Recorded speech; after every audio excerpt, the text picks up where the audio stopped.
Bonjour chers amis, bonjour le monde. Dans cette vidéo, j'aurai pour but de vous apprendre à comment résoudre intégralement un exercice de dynamique, centre d'inertie, cinématique et de champ de pesanteur changé. Chers amis, sans toutefois tarder, nous allons passer à la lecture du sujet. Exercice.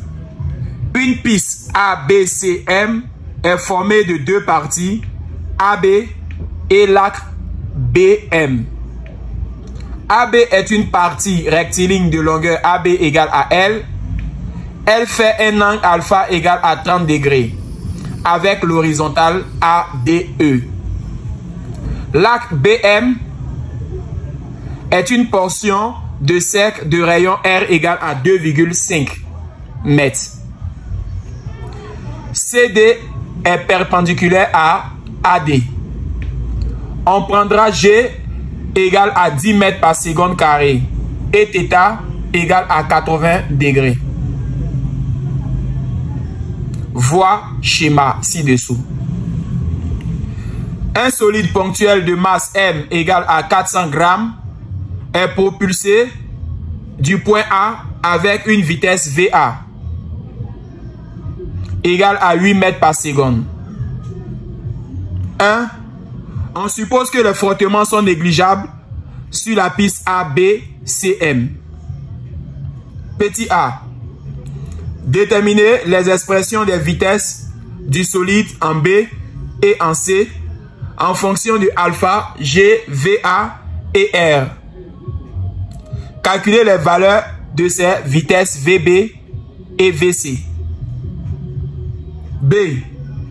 Déterminer l'expression de la vitesse Vm en fonction du solide en M en fonction de VA, G, R et θ.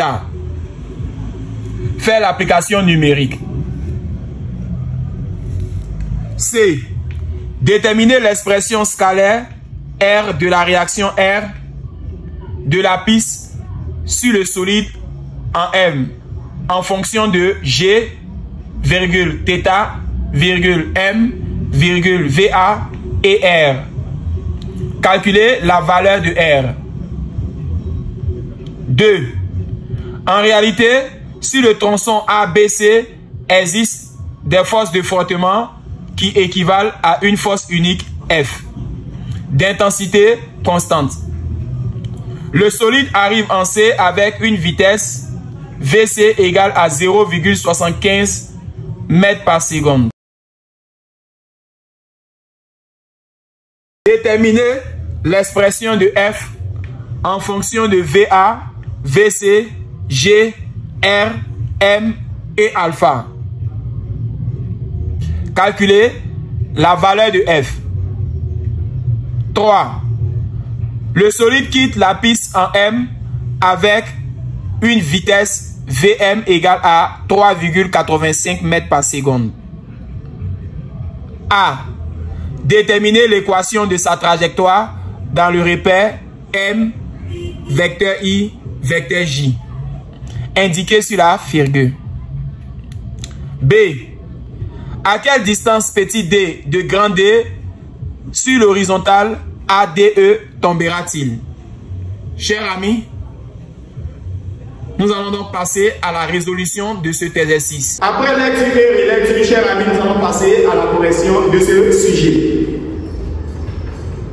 Nous avons comme première question. 1. L'on nous dit que on suppose que les frottements sont négligés sur la piste ABCDM. On suppose que les frottements sont négligés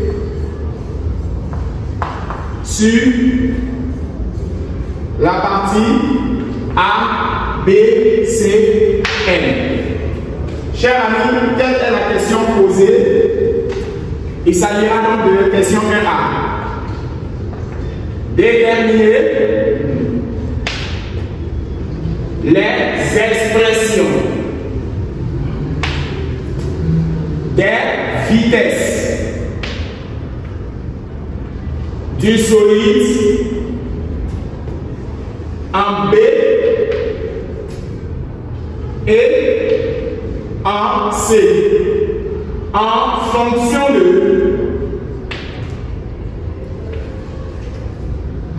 alpha, G, VA et R.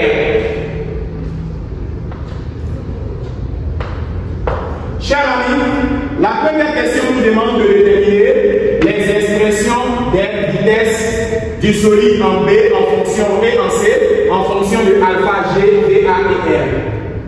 Chers amis, nous avons encore A, B, C, M où les forces de frottement sont négligées. Dans un premier temps, nous devons calculer la vitesse au point B. Alors, nous allons faire l'étude dynamique. Il s'agira là du système, du référentiel et du bilan des forces. Le système ici, après lecture et lecture, il s'agirait d'un solide. Le référentiel, il s'agit de terrestre supposé galiléen. Et comme bilan des forces, on aura à parler du poids du solide et R, la réaction du support. Une fois c'est fait, nous allons appliquer le théorème de l'esthétique entre A et B pour déterminer la vitesse en B. Chers amis, nous allons calculer dans un premier temps la vitesse en B. Pour la vitesse en B. Pour la vitesse en B, nous allons appliquer le théorème de l'esthétique. Appliquons le théorème de l'énergie cinétique. Entre A et B. Il s'agit là donc de la variation de l'énergie cinétique A vers B égale à somme des travaux des forces extérieures. On aura énergie cinétique finale moins énergie cinétique initiale égale à travail du poids plus travail de R. Nous avons comme information suivante, énergie cinétique en A est égale à 1,1 R VA au carré. Quant à énergie cinétique en B, égale à 1,1 R VB au carré. Parlons désormais du travail. Travail du poids. On remarque d'après le schéma que ici, le poids descend et le solide est en train de monter. Nous allons représenter à l'aide du schéma la représentation schématique. Nous allons donc ici avoir la montée du solide qui va faire moins MGH. Une fois c'est fait, travail de R. Travail de R serait égal à 0 et pourquoi R est perpendiculaire au déplacement appelé AB. Chers amis, désormais, comment l'on va représenter les différentes forces qui sont sur le schéma? Nous allons représenter le poids à partir de ce centre de gravité.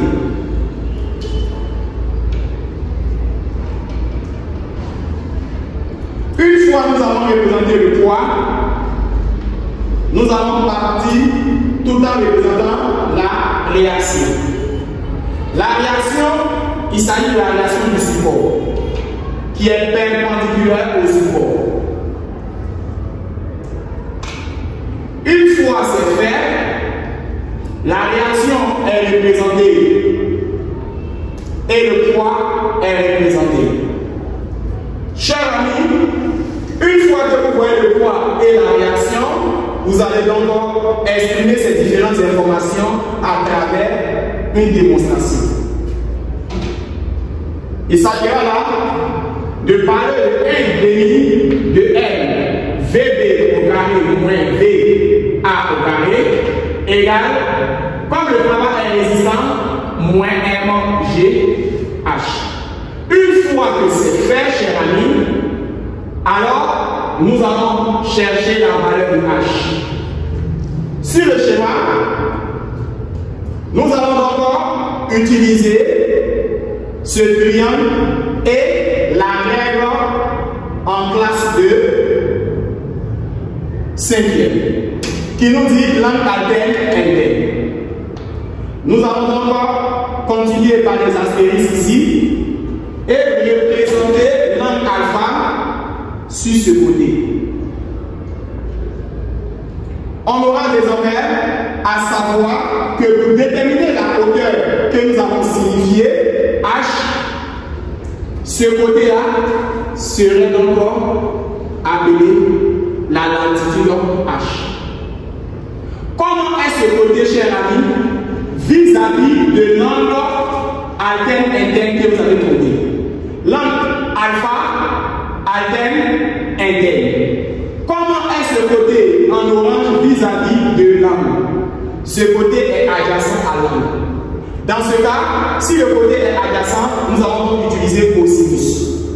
Chers amis, nous allons passer à la détermination de H.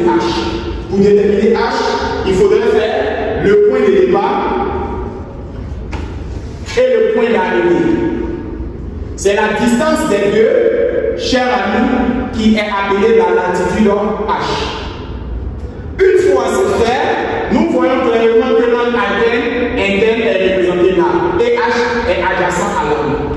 Nous allons donc par ricochet écrire. La vitesse VA dans le sujet est 8 mètres par seconde. Notre information que nous recherchons, il s'agira là de la hauteur que nous ne connaissons pas. Alors, si nous ne connaissons pas la hauteur, c'est maintenant que l'on doit vérifier sa valeur en utilisant alternant interne. Une fois que c'est trouvé, nous voyons clairement que H est adjacent à l'angle. Si c'est adjacent, nous allons utiliser donc cosinus. C'est ce que je vous demande de suivre activement classe. M de M, après l'orientation schématique de VB moins VA au carré, étant donné que le travail est résistant et on a remarqué que le poids était dirigé vers le bas, la réaction était située comme ça. Comme il n'y a pas de feuille de frottement, voici encore notre schéma qu'on avait eu. Le travail du poids est résistant. On avait dit moins MGH. Nous allons donc déterminer H.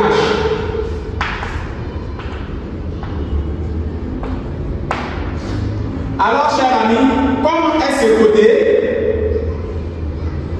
vis-à-vis de l'angle alpha? Chers amis, on constate que H est adjacent à l'angle. Il faudrait donc utiliser cosinus alpha égale à côté adjacent sur l'hypoténuse. Dans ce cas, chers amis, cosinus alpha égale à côté adjacent. Le côté adjacent est bel et bien notre H. Sur l'hypoténuse. L'hypoténuse, chers amis, vous constatez que ça donne B à D. Alors, vous voyez clairement dans ce schéma-là, l'hypoténuse est BD. Or, chers amis, que représente BD? Ici, nous avons encore un arc de cercle. Si nous descendons, nous allons voir clairement que de C à D représente donc le rayon. De B à D aussi va représenter le rayon car D est le centre. Alors B à D représente le rayon. On a cosinus alpha égale à H sur le rayon. Nous allons donc tirer H qui vaut R fois cosinus alpha. On aura à écrire 1 demi de M VB au carré moins VA au carré égale à moins MG et pouvez remplacer H par sa relation. M se simplifie, on aura 1 demi de VB moins VA au carré moins G R cosinus alpha. Le 1 demi va là, on aura VB au carré moins VA au carré égale à moins 2G R cosinus alpha. Une fois c'est fait, nous allons donc tirer VB. On aura VA moins VA passera là, on aura plus VA au carré moins 2GR cosinus alpha. Alors nous allons tirer VB qui est égal à la radicale de VA au carré moins 2GR cosinus alpha. Chers amis, nous pouvons l'exprimer en fonction de alpha, R, G et VA. Nous allons aussi parler de la détermination de la vitesse en C. Pour la vitesse en C. Pour la vitesse en C, il faudra donc utiliser le théorème de l'énergie cinétique en A vers C. Donc, appliquons le théorème de l'énergie cinétique entre A et C. Alors, on va compléter variation de l'énergie cinétique entre A vers C égale à somme des travaux des forces extérieures appliquées à ce système. On aura énergie cinétique finale moins énergie cinétique initiale égale à travail de poids plus travail de R. Énergie cinétique de C égale à 1 demi de L VC au carré. Énergie cinétique de A égale à 1 demi de L VA au carré. Quant à travail du poids, chers amis, le solide est en train de monter, le travail est résistant. Dans ce cas, on aura moins mg h'. Nous allons appeler la hauteur h' car au premier on va appeler ça h. Travail de R. Travail de R égale à 0 et pourquoi? Car R est perpendiculaire au déplacement. Une fois c'est fait, nous allons continuer notre affirmation. 1 demi de M, VC au carré moins VA au carré égale moins MGH'. Une fois c'est fait, nous allons donc simplifier les M de part et d'autre. On aura 1 demi de VC au carré moins VA au carré égale à moins GH'. Chers amis, nous allons tirer VC moins VA au carré égale à moins 2GH'. Nous allons chercher à déterminer H'. Déterminant H'. Chers amis, nous allons montrer H' sur le schéma. Pour déterminer H', il faudra donc utiliser le point de départ et le point d'arrivée. On voit le point de départ, c'est le point A.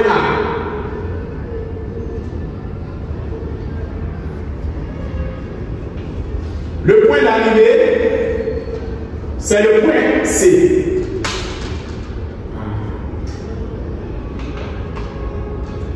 La distance des deux vaut la latitude que nous cherchons. Il s'agit là de H'. Chers amis, comment est H' vis-à-vis de CD? H' est appelé CD. Entre A, C et D, que représente CD? Chers amis, CD représente le rayon. Et comment? Nous voyons clairement que BCM est un axe de C, d'où D est le centre. De D à C représente donc son rayon. On aura à dire que ce côté-là est le rayon. Nous avons donc A, C, D qui est le triangle. Alors, une fois que A, C, D est le triangle, on remarque qu'à l'intérieur de ce triangle, on a D, B, C, D, avec M qui est B, C, A, M est un arc de cercle. De C à D représente donc le rayon. Pour ceux qui n'arrivent pas à voir le rayon, D est le centre. B, D est le rayon. D, C est le rayon. D, M est le rayon. Alors, D à C est appelé H'. Cela sous-entend que c'est le rayon. H' égale à C. Comme C est le centre, comme D est le centre, alors que représente DC? Alors DC est égal à CD représentant le rayon. Nous allons donc avoir H' qui est égal au rayon. Nous allons continuer à dire VC au carré moins VA au carré égale à moins 2G et remplacer H' par sa relation. Une fois que c'est fait, nous allons donc avoir comme information principale ce côté. Chers amis, alors la hauteur H' déterminée entre A et D et C, on a donc une hauteur appelée clairement H'.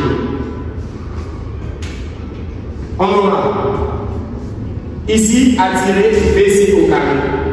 On aura VA au carré moins 2JR. Par ricochet, nous allons tirer VC qui est égal à la radicale de VA au carré moins 2JR.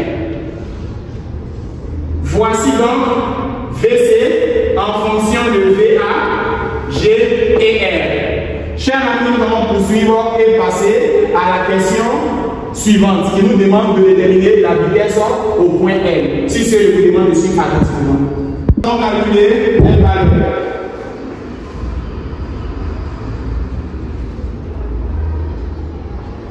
De ces vitesses. Le premier, il s'agit de calculer pour VD. D'après ce qui a été dit, VD égale à la radicale de VA au carré moins 2G R cosinus alpha. Application numérique. VD égale à VA qui fait 8 que nous allons élever au carré moins 2 fois G qui est 10 fois le rayon 2,5 fois cosinus de notre angle appelé 30. Alors VD par calcul 4,55 mètres par seconde.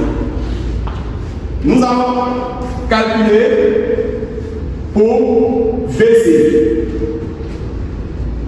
On vient de signifier que VC égale à la racine de VA au carré moins 2GR. Dans ce cas, nous allons faire l'application numérique. VA qui est 8, qui doit être élevé au carré moins 2 fois 10 fois 2,5. On a VC qui fait 3,74 mètres par seconde. Le calcul. Chers amis, partons donc à la question P. Ici, l'on nous dit de déterminer l'expression de la vitesse Vm du solide à M en fonction de VA, G, L et θ. Déterminant l'expression de Vn du solide en M en fonction de et les différentes informations que l'on doit voir VA, G, R et θ.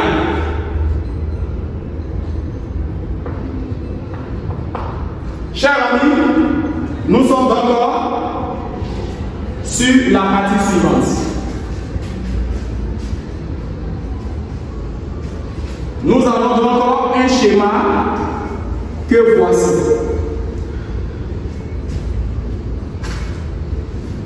La technique de la classe de l'EC nous dit l'angle alterne, nous allons trouver son interne. Pour trouver l'interne, il faut donc effectuer des projections. Nous allons donc avoir comme projection là et voir plus facilement l'angle alterne interne. Nous allons continuer l'axe des X par des pointillés. Une fois c'est fait, nous rencontrons encore un rectangle. Nous allons utiliser comme angle alterne interne l'angle θ doit son interne là. Une fois c'est fait, nous allons encore tout simplement faire l'étude dynamique entre C et N et faire le point de départ moins le point d'arrivée. Alors, on aura à faire le système. Il s'agit d'un solide et le référentiel terrestre supposé galiléen et le bilan des forces. On aura à parler du poids du solide, à parler de la réaction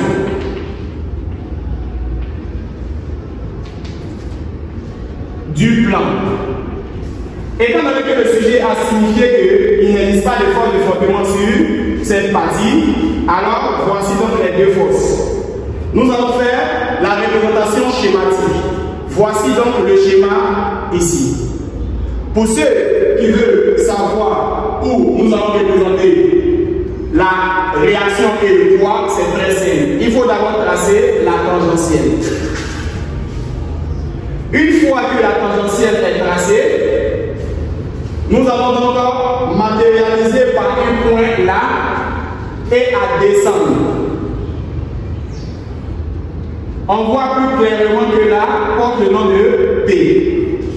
Nous allons représenter la réaction qui doit être perpendiculaire à la tangentielle. Alors, la réaction est donc perpendiculaire à la tangentielle. Chers amis, nous voyons clairement à travers ce schéma où part la réaction. Nous allons utiliser l'angle alterne interne. Reprendre l'information si jamais c'est un peu flou devant vous là. Représentation schématique.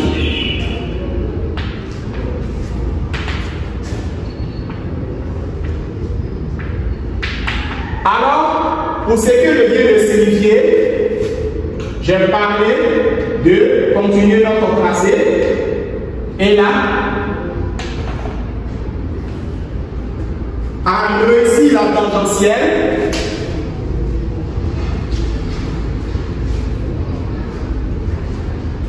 à parler du poids,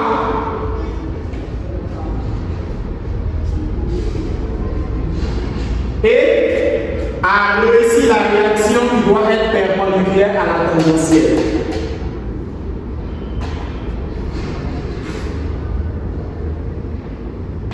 Nous sommes encore bel et bien au point M. Et là, nous sommes au point C. L'angle alterne, θ, doit son interne grâce à la projection de l'axe des X. Dans ce cas, le point de départ est le point A, est le point C, du moins, et le point d'arrivée est la projection de M qui donnera comme information M'. Chers amis, où est donc située la hauteur que nous cherchons? Cette hauteur, je vais donc l'appeler H second. On aura donc H second qui vaut CM'. Chers amis, nous allons donc appliquer le théorème de l'énergie cinétique pour en déduire la vitesse Vm. Appliquons le théorème de l'énergie cinétique. Ce théorème s'applique entre deux points, en deux instants. Entre C et M.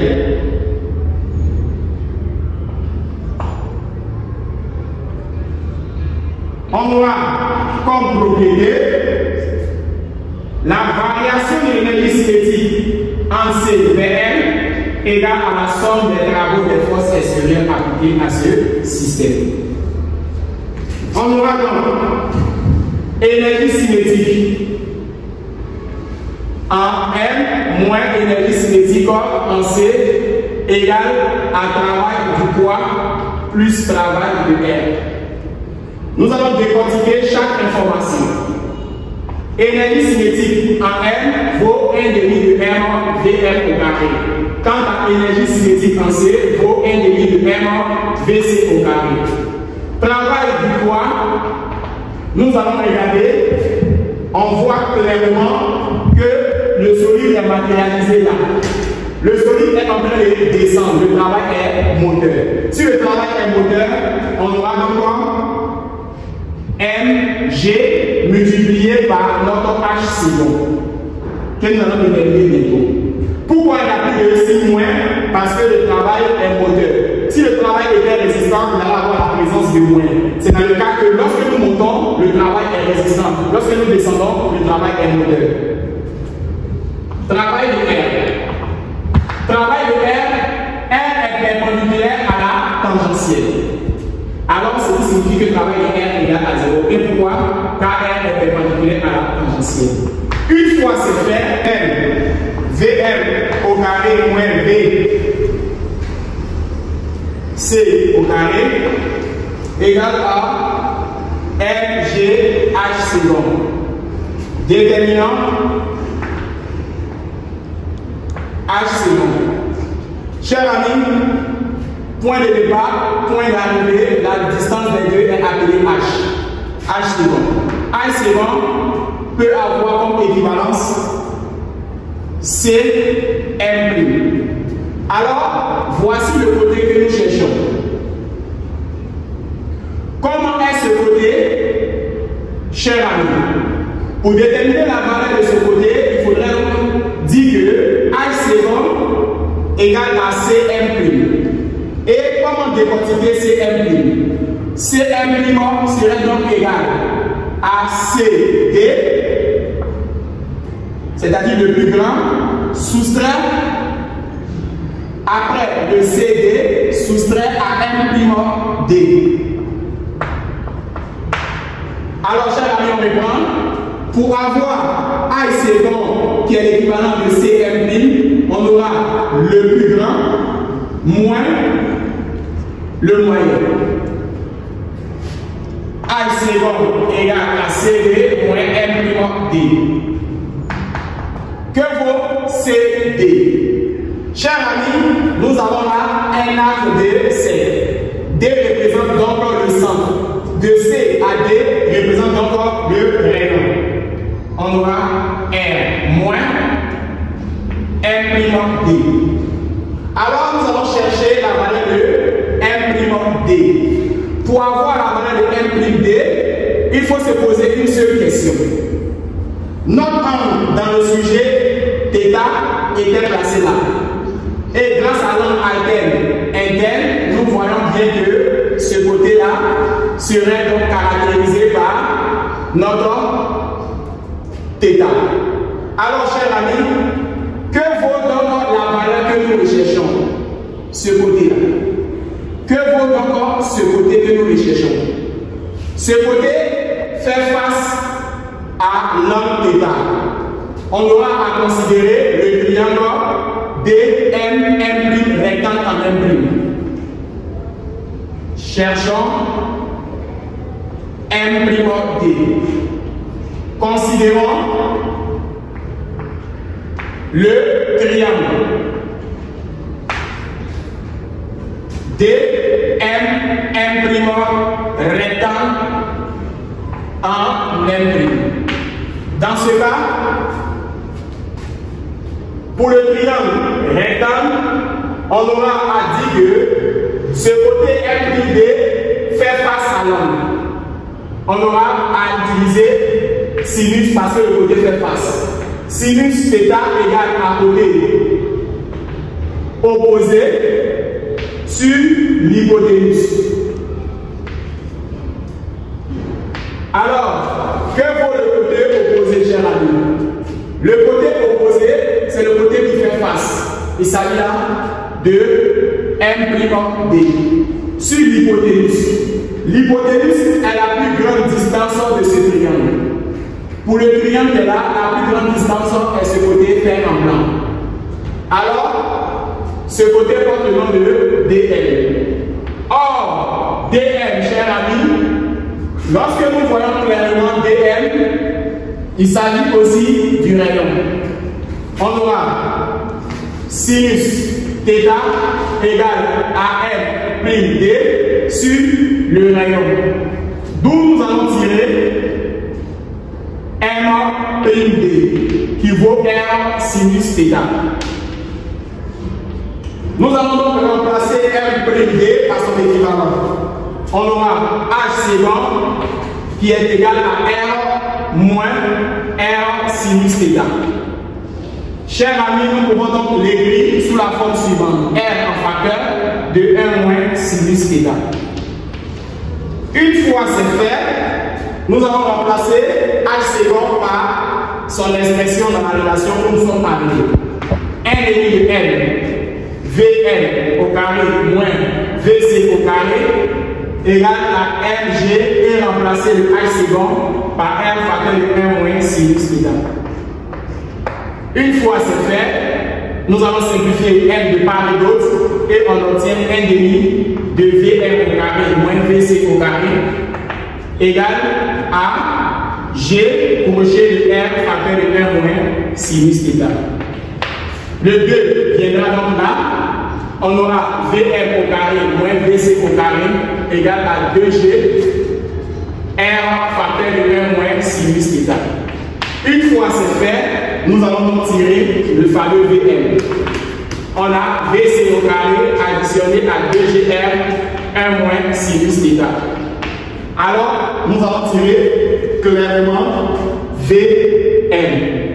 On a Vm égale à la radicale de Vc au carré plus 2GR facteur de 1 moins sinus θ. Comme le sujet a signifié qu'il doit avoir VA à l'intérieur, on va prendre l'expression de VC qui était en fonction de VA. Or, VC était égal à VA au carré moins 2GR.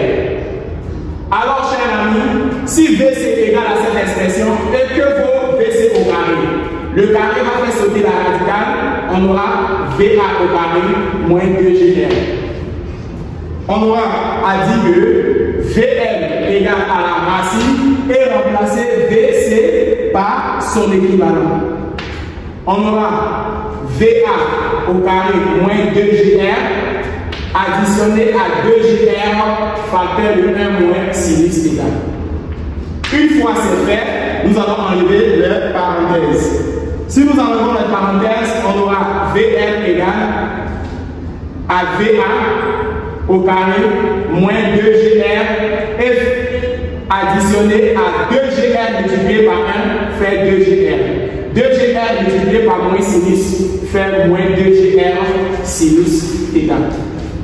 Une fois c'est fait, on aura VM égale à la radicale de VA au carré et moins 2GR additionné à 2GR donnera 0. On aura donc moins 2GR sinus θ. Alors, chers amis, on peut conclure donc que VM égale à VA au carré moins 2GR sinus θ. Alors, chers amis, dans cette question, il est aussi imposé de faire l'application numérique. Application numérique. On aura VM qui est égal à 8 au carré moins 2 fois 10 fois 2,5 fois sinus et non en θ complément de 80 degrés. Alors, chers amis, nous allons calculer VM égale en mètres par seconde.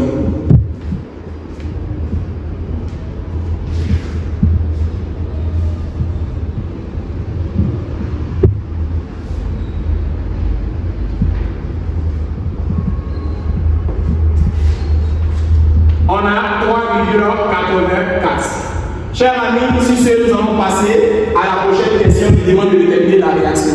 Alors, dans la question numéro C, l'on nous demande de déterminer l'expression scalaire R de la réaction de la bille sur le solide en grand M en fonction de G, θ, M, VA et R. Calculez donc la valeur de cette réaction. Déterminant l'expression scalaire grand R de la réaction.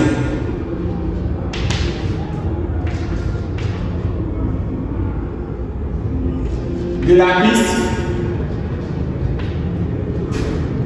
sur le solide M en fonction de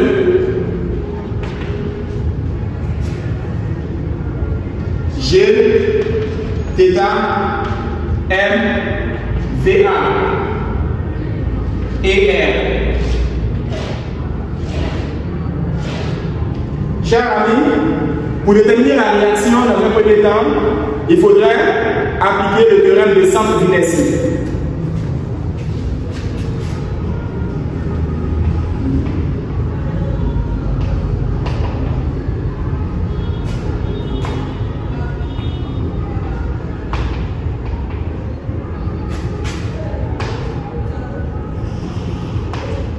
Alors, ce théorème nous dit somme vectorielle de force extérieure égale à MA G. Quelles sont les forces, chers amis? L'on a le poids et la réaction qui est égale à MA G. Une fois c'est fait, nous allons encore projeter selon la base de Freinet.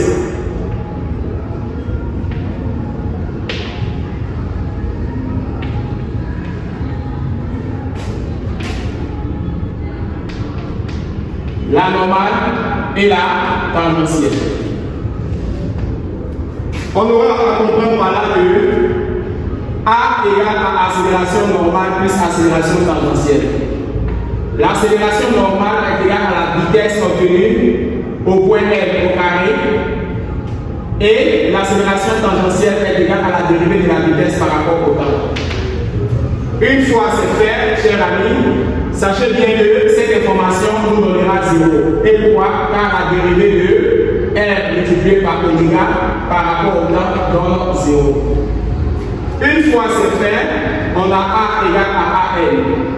Et AN vaut VM au carré sur R. R est le rayon de courbure. Nous allons donc suivre la normale. Suivant la normale.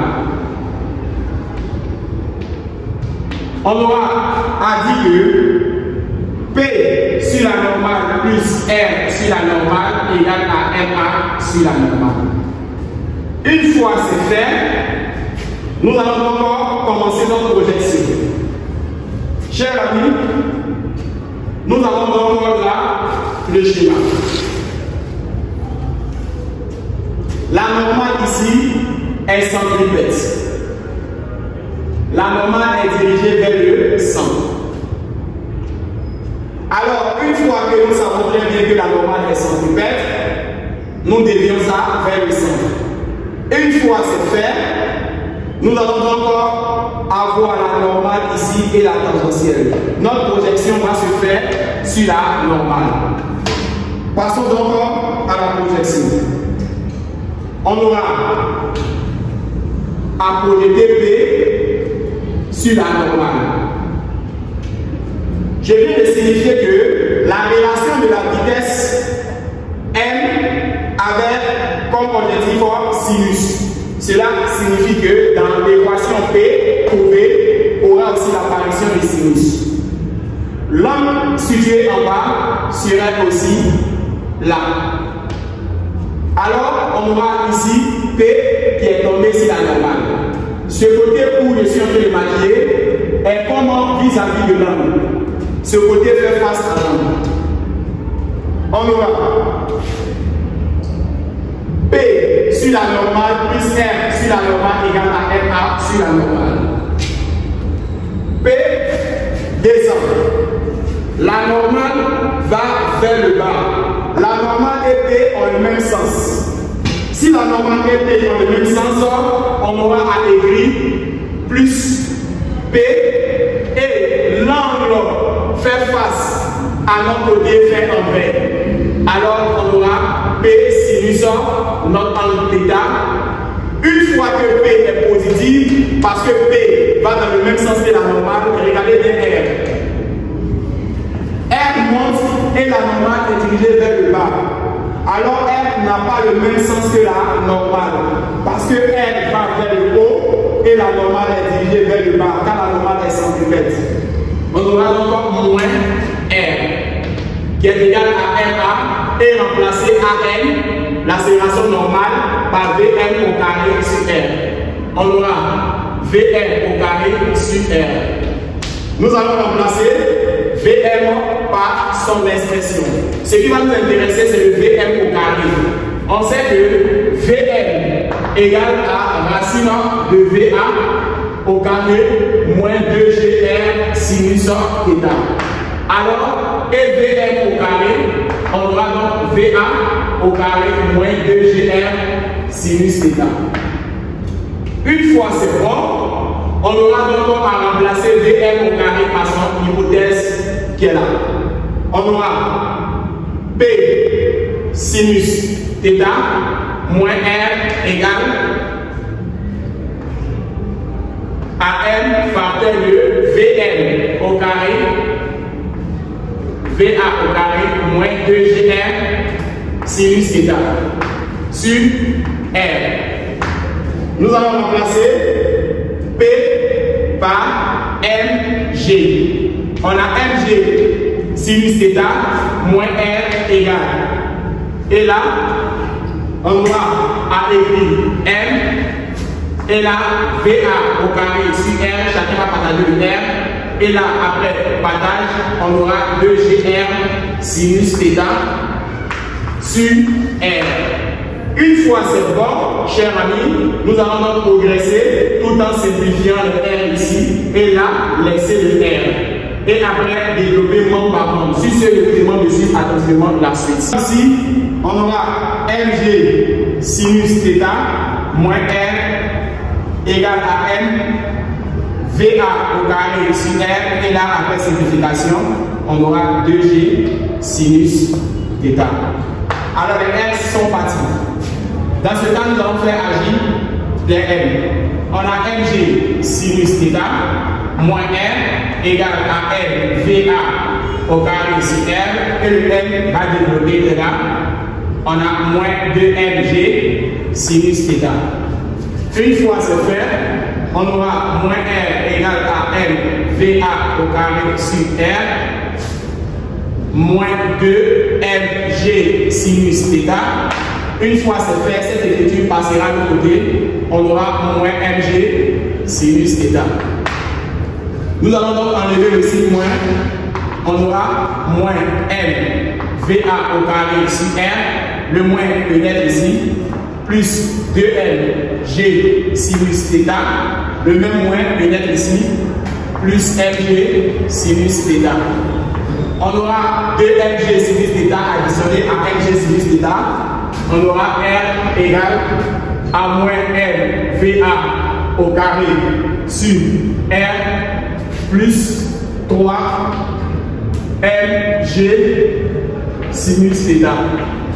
Dans ce cas, chers amis, nous allons mettre mg en facteur commun. Mg fois combien on obtient cette relation-là? Moins va au carré sur rg. De telle sorte que si les deux se simplifient, on aura l'unité là. Alors, ici, nous allons mettre 3 mg fois 3 sinus θ. Chers amis, nous allons donc faire l'application numérique aussi. Calculons sa valeur. En application numérique, R serait égal à la masse. La masse vaut 400 grammes, ce qui donne 0,4 fois G qui est 10 fois la vitesse qui est 8 qui va être élevée au carré fois R qui est 2,5 fois 10 additionné à 3 sinus et notre angle vaut 80 degrés. Chers amis, alors, comme c'est une réaction, toutes les réactions sont exprimées en newton. L'on trouve 1,57 newton. On aura désormais la partie numéro 2. En réalité, sur le tronçon ABC existe des forces de frottement qui équivalent à une force unique F d'intensité constante. Le solide arrive en C avec une vitesse VC égale à 0,75 m par seconde. Déterminer l'expression en fonction de VA, VC, G, R, M et alpha. Calculez donc la valeur. Nous allons donc remettre l'hypothèse. En réalité, sur le tronçon ABC, existe des forces de frottement qui équivalent à une force unique que l'on va appeler plus tard F. D'intensité constante. Ici, le solide arrive en C avec une vitesse à présent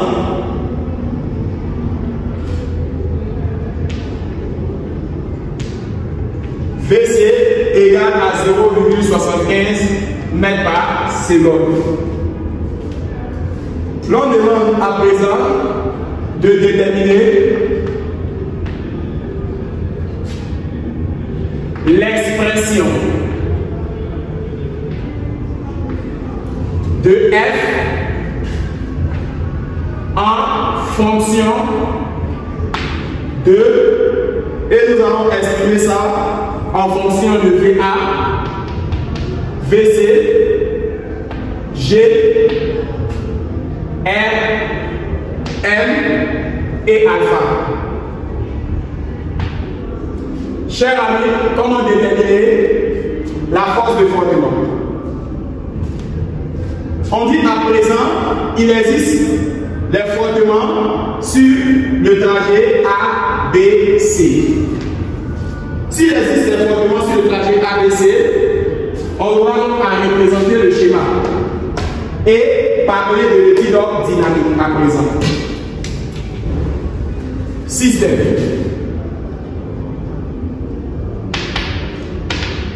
Un solide.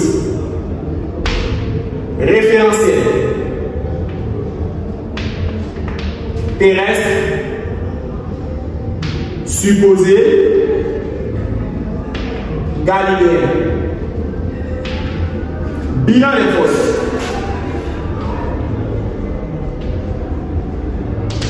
Chers amis, on a P, le poids du solide. Rn, la réaction normale du plan. F, la force de frottement. Chers amis, nous avons ici désormais, d'après le sujet, en réalité, sur le tronçon ABC existe des forces de frottement. On nous inculque que sur cette partie à présent, il y a des forces de frottement. Donc, nous devons donc reprendre l'étude dynamique tout en parlant du système, du référentiel et du bilan des forces. La nouvelle force qui intervient désormais serait la force de frottement. Et en présence de la force de frottement, permet de dire que la réaction est normale. Chers amis, si je vous demande de suivre attentivement la suite. Alors ici, après le bilan des forces, nous allons faire la représentation schématique. Il existe encore 3 forces. Quelles sont ces forces? Nous sommes désormais si A, B et C. Ces 3 forces, si nous sommes sur le tronçon AB, on aura à représenter le centre de gravité là, le poids, la réaction qui deviendra réaction normale et la force de frottement qui est opposée au mouvement.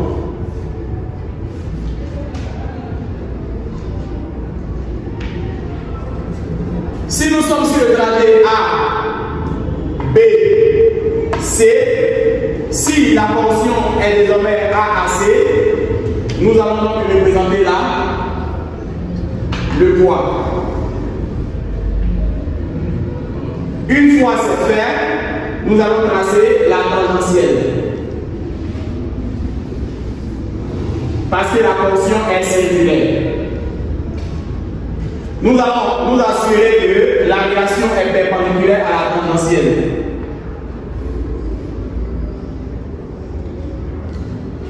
Cette réaction est normale et la force de frottement serait une force opposée au mouvement.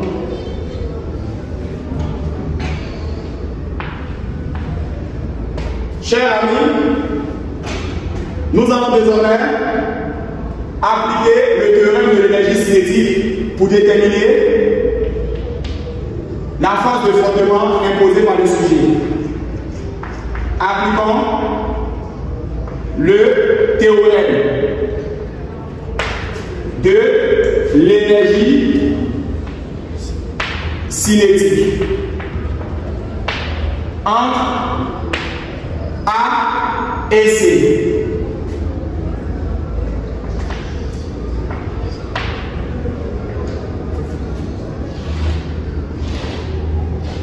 Ici, on aura la variation de l'énergie cinétique entre A vers C égale à la somme des travaux des forces extérieures. On aura l'énergie cinétique en C moins l'énergie cinétique en A égale à travail du poids plus travail de Rn plus travail de F. On aura énergie cinétique en C qui vaut 1 demi de MV C carré, énergie cinétique en A qui vaut 1 demi de M VA carré, travail du poids, étant donné que le schéma est ascendant, travail du poids serait donc égal à moins MGH. Chers amis, nous allons donc travail de Rn. Travail de Rn égale à 0, Kr est perpendiculaire à la tangentielle. Et nous allons conclure en côté. Travail de F égale à moins F scalaire le déplacement. Le déplacement, c'est de quitter A jusqu'à C.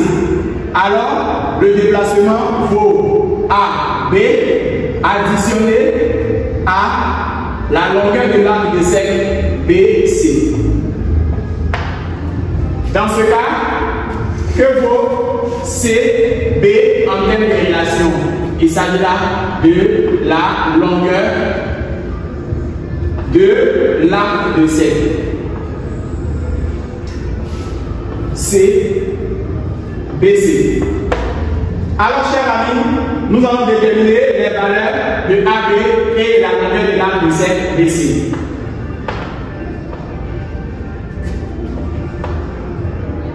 Dans un premier temps, déterminons AB. AB est une tangente. Alors, tangente alpha égale à sinus alpha sur cosinus alpha. Du coup, tangente alpha, le côté sinus, fait partie de notre rayon. Parce que D est le centre. Donc de B à D est le rayon de C à D est le rayon de D à M est le rayon. Sur AB. Nous allons tirer AB. AB égale à R sur tangente alpha. Nous allons déterminer la longueur de l'arc de cercle BC.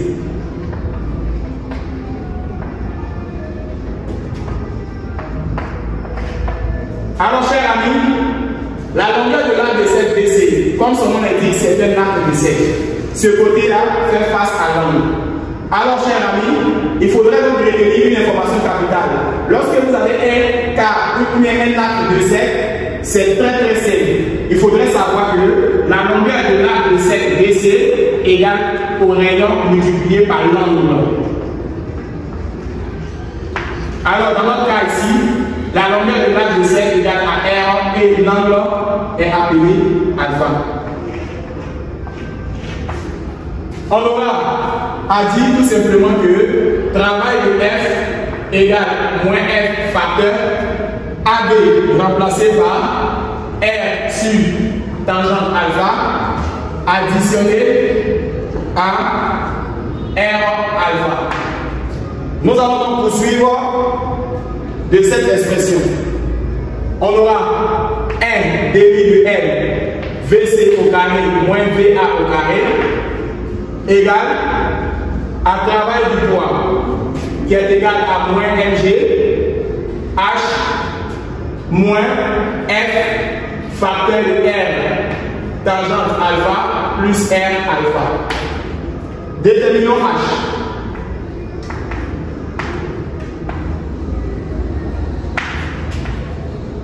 Chers amis, que vaut h? Entre A et C, le point de départ est le point A, le point d'arrivée est le point C.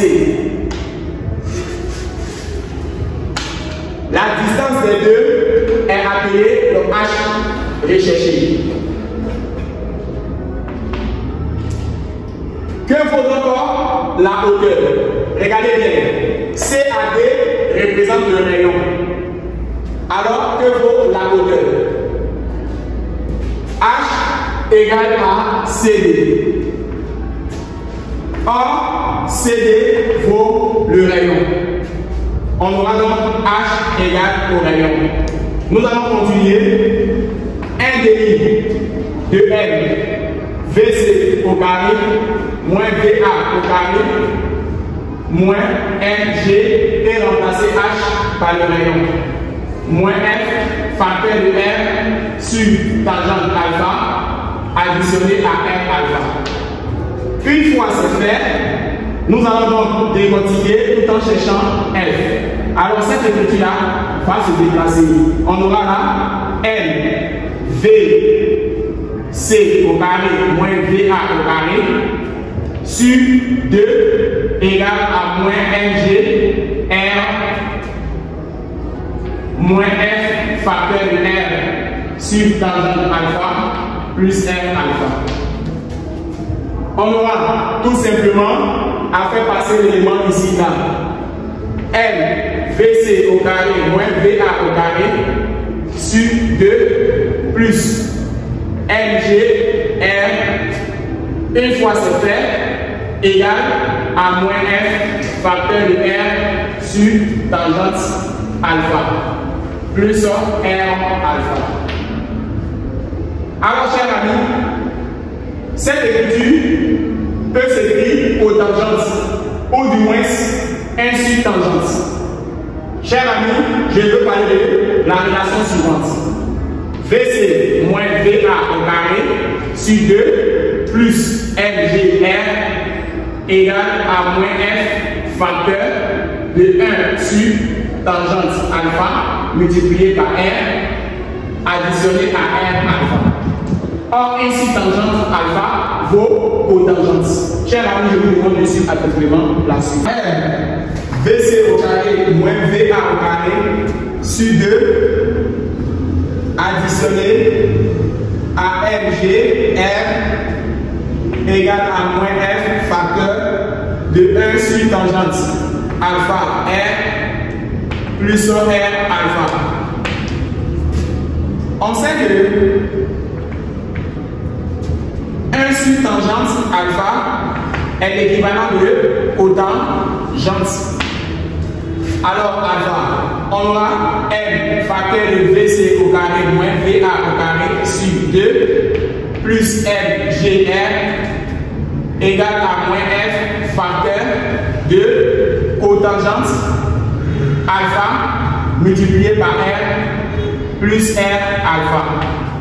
Chers amis, nous allons donc tirer F. Comment procéder pour pouvoir tirer F? On a d'abord moins F qui serait égal à L VC au carré moins VA au carré sur 2. Une fois c'est fait, plus LGR. Une fois c'est aussi fait, divisé par l'écriture multipliée de là. On aura cotangente alpha R plus R alpha. Nous allons donc avoir F qui est égal et faire passer le signe moins au dénominateur. On aura M VC au carré moins VA au carré et ici on le voit plus 2M GR le tout sur 2 sur moins facteur de cotangente alpha R plus R alpha. Ces deux là vont venir rejoindre ça et le moins serait ici. On aura F égale à moins et présenter l'écriture sous la forme suivante.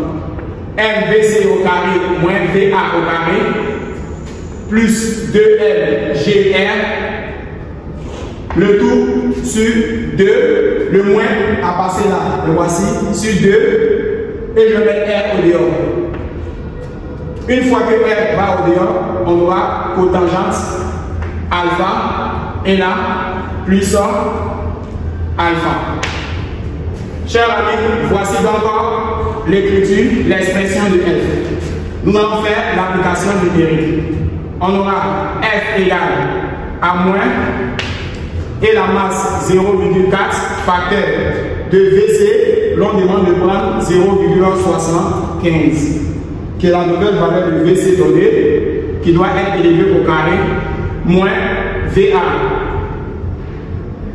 VA est 8 qui doit être aussi élevé au carré plus 2 fois la masse 0,4 fois G 10 fois R est 2,5 sur 2 fois 2,5 fois cotangente de notre angle alpha vaut 30 degrés plus alpha même. Alors chers amis, nous allons effectuer le calcul.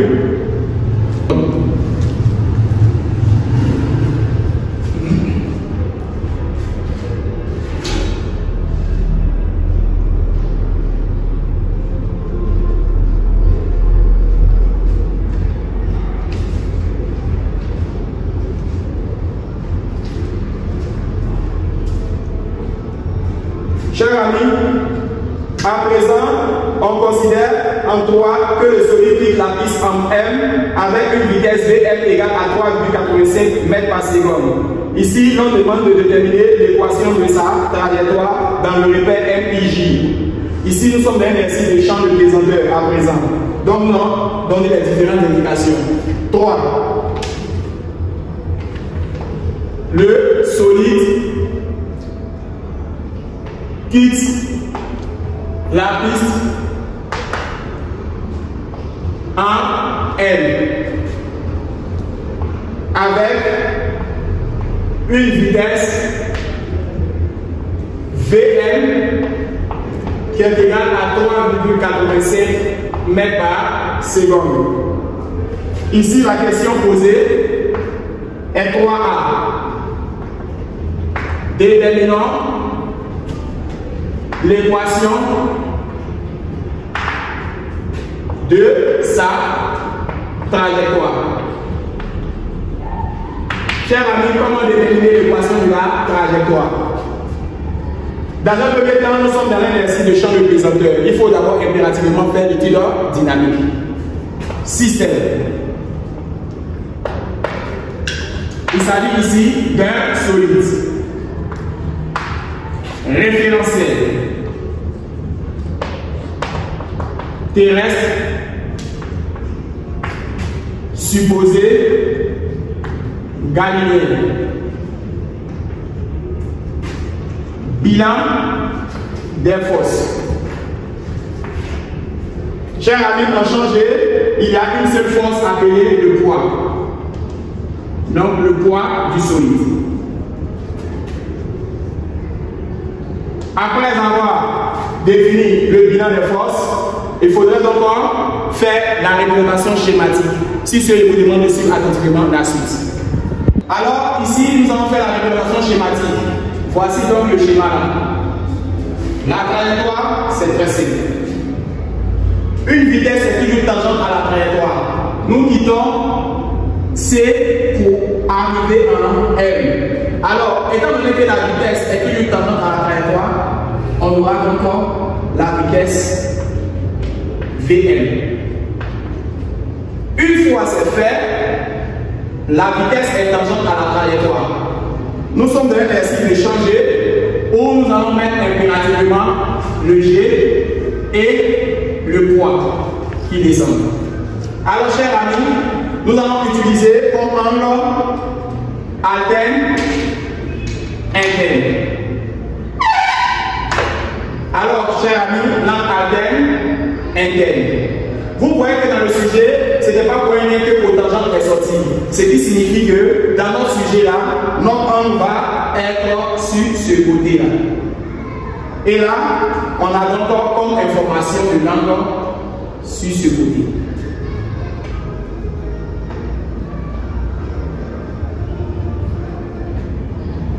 Alors, chers amis, nous allons projeter Y prime. On a là Y prime, l'opposé de Y. La projection de V ira aussi dans le sens de Y prime. On aura là VM sur l'axe des Y. Et là, on aura VM sur l'axe des Y.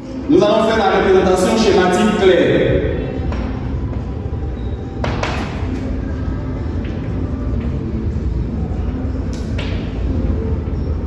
Alors, chers amis, nous allons reporter toutes les informations d'après le sujet qui sont un peu confus. Y, le point M, I,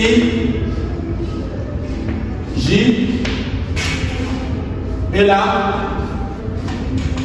nous avons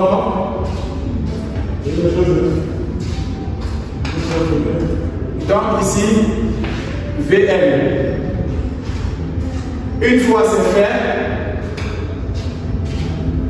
nous allons raccorder et là on a VM s'il a les Y. Et là, on a VM si là des X. N'oublions pas que on avait un raccordement qui avait comme angle d'état. Là, c'est ce raccordement que nous avons effectué alterne interne. Et c'est alterne d'ici qui nous donne là. Et là, nous donnons comme angle là. Chers amis, nous allons encore poursuivre en plaçant G ainsi que le poids. Nous allons appliquer le théorème du centre d'inertie.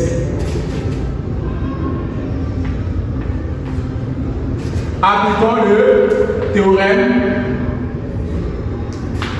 du centre d'inertie.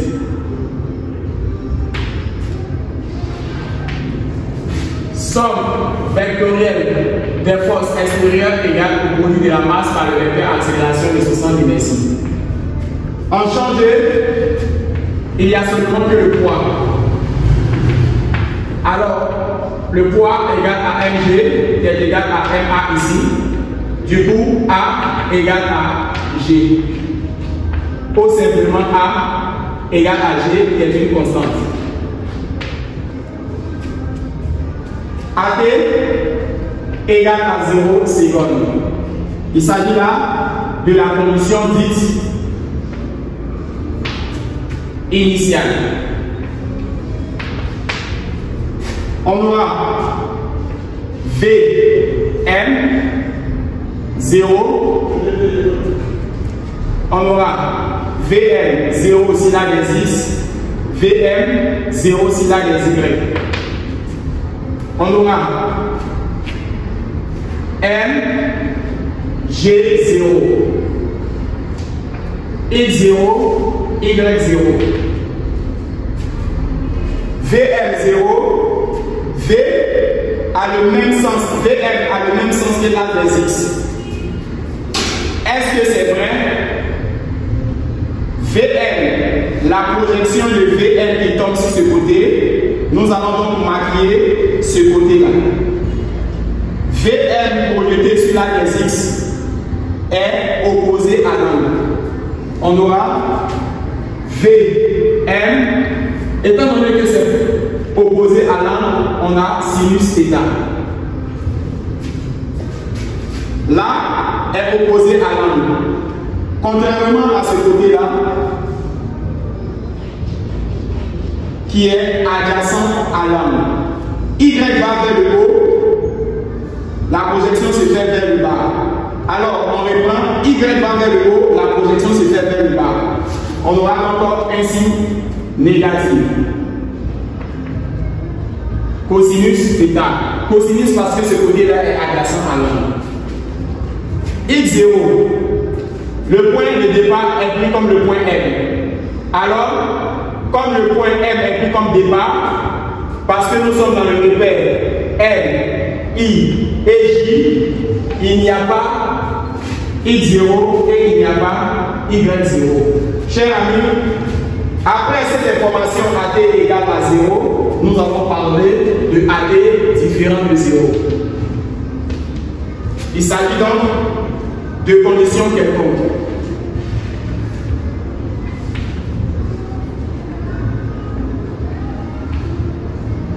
Dans ce cas, on aura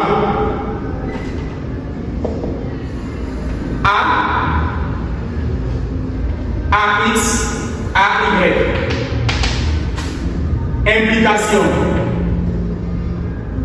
de VM. Grâce à la propriété suivante, VDT égale à AD plus V0. Cette propriété-là nous permet de remplir VM sur la des X et là VM sur la des Y. Comme on est A vis-à-vis de la des X, nous allons chercher la valeur de A.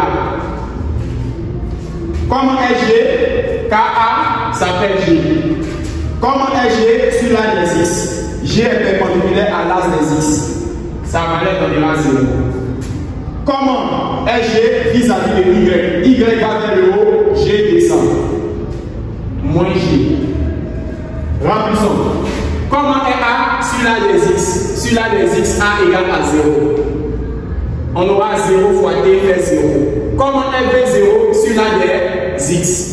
V0 sur l'axe des X égale à Vm sinus θ. On aura ici Vm sinus θ. Comment est A sur l'axe des Y? A sur l'axe des Y égale à moins G. Après, on va mettre le T. Comment est V0 sur l'axe des Y? V0 sur l'axe des Y égale à Vm cosinus alpha. Pardon, cosinus θ. Alors, chers amis, passons donc à la position. Il s'agit là de Mg. Ici, l'on va utiliser Mg qui est égal à 1 demi de A T carré plus Vm0 de T plus Mg0.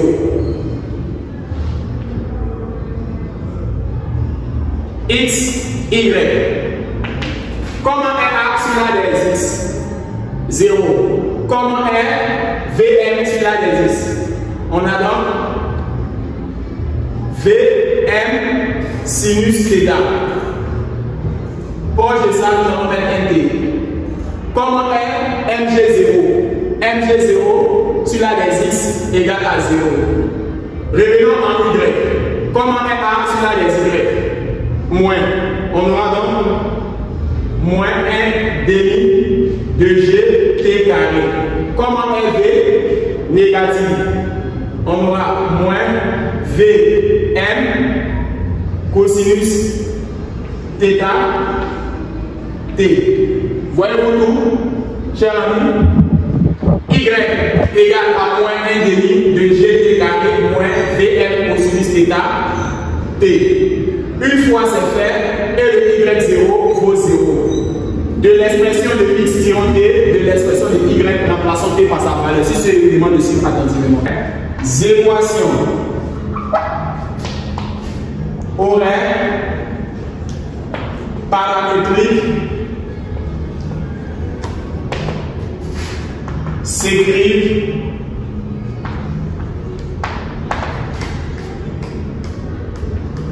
X égale à Vm sinus θ T et Y égale à moins 1 demi de GD au carré moins Vm cosinus θ T.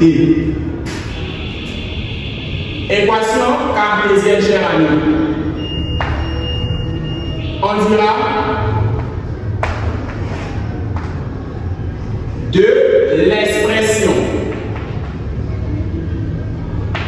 de X tirant T. On a X égale à Vm sinus θ T. Nous allons donc tirer ce T. T égale à X sur Vm sinus θ. De l'expression de Y remplaçant T par sa valeur. Et la valeur est X sur Vm sinus θ.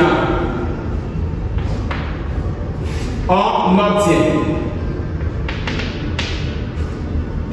Dans ce cas, chers amis, on obtient Y. Nous allons prendre l'équation cartésienne moins 1 demi de G et remplacer T par sa valeur au carré moins Vm cosinus θ multiplié par x sur Vm sinus θ.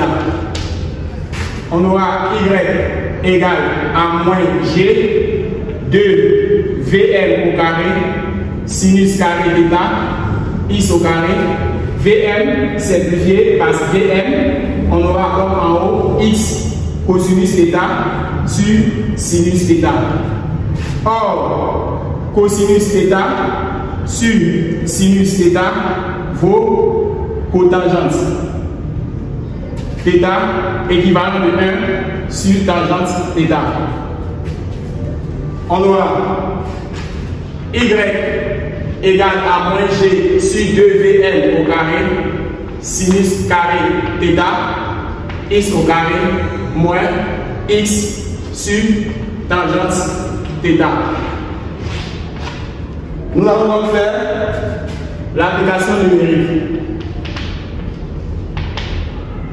On aura moins 10 sur 2 fois la valeur de Vn donnée 3,85 au carré multiplié par sinus carré de notre angle. L'angle θ 80 x au carré moins x sur tangente 80.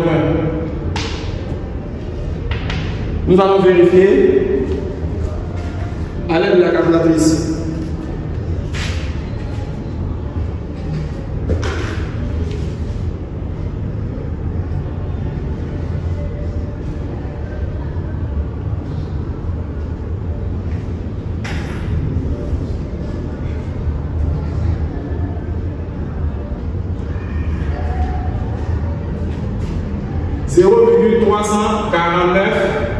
X au carré moins 1,76x.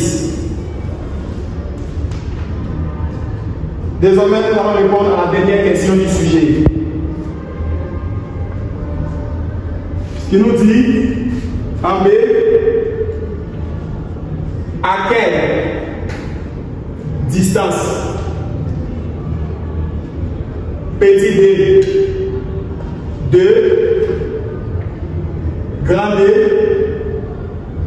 sur l'horizontale A, D et E tombera-t-il? Cher ami, à quelle distance petit d? Pour cette question, c'est très simple. Revenons donc sur notre projection.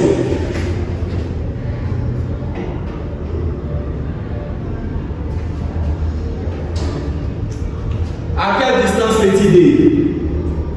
Si l'on veut tomber au point E, il faudrait que la latitude soit égale à ce côté situé au bas. Alors nous allons apporter un signe moins. Pourquoi? Parce que c'est ce côté-là où le solide va tomber là. Alors, c'est tout ce côté-là que nous cherchons. Ce côté est au bas du repère, d'où la négation. Ce côté-là est au bas du repère. Le repère est situé en haut et le côté se trouve en bas, d'où la négation. Une fois cette information choisie, nous allons donc dire que E aura pour coordonnée XE que nous allons déterminer grâce à la. Voici donc XE que nous allons compléter à ce côté de grand D. Alors, étant donné que l'on a dit à quelle distance D de grand D sur l'horizontale, alors voici donc grand D sur l'horizontale. Cette distance complétée à cette distance-là, c'est ce que l'on appelle le petit d que nous devons trouver. Petit d serait donc égal à notre tronçon. Si nous voulons appeler ici comme un point E', nous allons donc dire petit d égale à DE additionné à ce que j'appelle E', E. Donc D égale à DE additionné à notre XE d'après mes différentes informations. Nous allons dans un premier temps chercher XE et la valeur trouvée, la compléter avec DE. Regardez ce schéma. Comment est DE vis-à-vis de l'angle θ? Comment est DE vis-à-vis de l'angle θ? DE est adjacent à l'angle. Alors, DE est adjacent à l'angle. Ce qui signifie que pour trouver sa valeur, on aura à effectuer ce calcul. Cosinus θ égale à côté adjacent DE si l'hypoténuse. Côté adjacent sur l'hypoténuse. DL. Or, DL vaut le rayon. Dans ce cas, on a DE qui est égal au rayon multiplié par cosinus θ. Nous venons de trouver DE. Partout nous voyons DE, nous allons remplacer par R cosinus θ. Alors, nous allons chercher XE. Comment déterminer ce XE? C'est très simple. Il faut donc poser la condition que Y égale à moins H et X qui est ici serait remplacé par XE. Y égale à moins H et tous les X seront remplacés par XE. Chers amis, je reviens encore pour vous expliquer le DE'. Alors le DE', d'après cette condition, le DE', c'est ce côté-là qui est adjacent à l'angle θ. Ce côté fait en rouge est adjacent à l'angle. Voici pourquoi nous avons donc dit que cosinus θ égale à DE' sur DL. Or DL égale au rayon. Donc DE' égale à 1 cosinus θ. Nous avons donc trouvé ce côté-là. J'ai choisi une lettre qui ne figurait pas dans le sujet. Chers amis, suivons donc avec chose là. Soyez attentifs, nous allons déterminer la dernière partie de notre sujet. Alors je répète, DE' plus EE', désigne notre XE.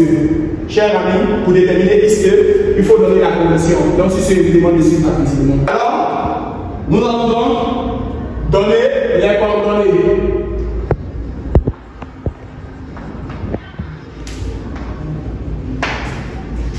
Du point E. On aura donc E aura pour coordonnées XE que nous ne connaissons pas et YE que nous connaissons. Qu'est-ce qu'on appelle YE? C'est le là atterri au point E. YE se trouve dans la partie négative du repère. Dans ce cas, YE égale à moins H. Nous allons chercher H. Voici ce que l'on appelle H. Comment est ce côté-là, cher ami, vis-à-vis de l'angle θ? Ce côté fait face. Or, sinus θ égale au côté qui fait face sur l'hypoténuse. Alors, H égale donc à dm sinus θ. Or, dm égale au rayon, d'après notre information D qui est le centre. On aura H égale à R sinus θ. Multiplié par le signe moins, les coordonnées de E seront XE égale à point d'interrogation et YE égale à moins R sinus θ. Une fois c'est fait, la condition, nous allons prendre l'équation cartésienne. De l'équation cartésienne, remplaçons Y par YE. On aura, d'après l'équation cartésienne, YE égale à moins H équivaut à moins 0,349 XE au carré moins 1,76 XE égale à moins R sinus θ. Nous allons calculer ces différentes informations. Moins 0,349 XE au carré moins 1,76 XE égale à moins 2,5 qui est la valeur de R fois sinus de notre angle 80. On aura moins 0,349 XE au carré moins 1,76 XE. On aura moins 0,349 XE au carré moins 1,76 XE additionné à 2,46 égale à 0. Nous allons donc faire le discriminant qui est égal à B carré moins 4AC où la valeur de A vaut moins 0,349 et la valeur de B vaut moins 1,76 et C vaut 2,46. On aura discriminant moins 1,76 au carré moins 4 fois moins 0,349 multiplié par notre C qui vaut 2,46.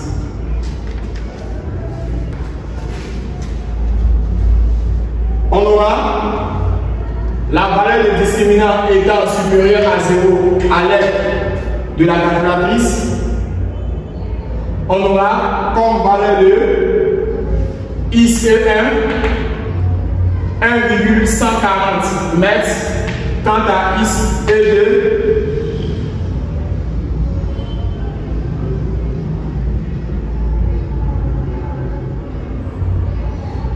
moins 6,182 mètres. ICE désiré par le professeur serait donc égal à ICE1 qui serait 1,140 mètres. L'on vient de déterminer ICE. L'on va utiliser la propriété qui nous avait dit que D égale à grand DE primo plus ICE. Grand DE primo était de la forme R cosinus θ plus la valeur 1,140. Pour ceux qui n'ont pas compris 1,140, le discriminant serait positif à l'aide de notre calculatrice. Voici les deux valeurs trouvées. Alors, chers amis, nous allons remplacer R par sa valeur. On aura D égale à 2,5 cosinus 80 plus 1,140.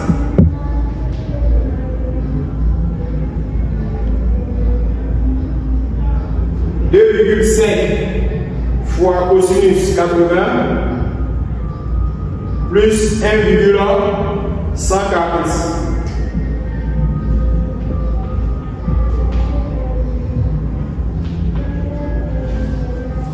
Chers amis, la distance que l'on va trouver est D égale à 1,574 mètres. Et qu'est-ce qu'on a fait comme opération?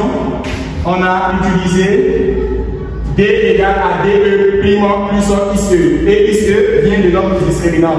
Sur ce, je vous dis au revoir pour une nouvelle vidéo.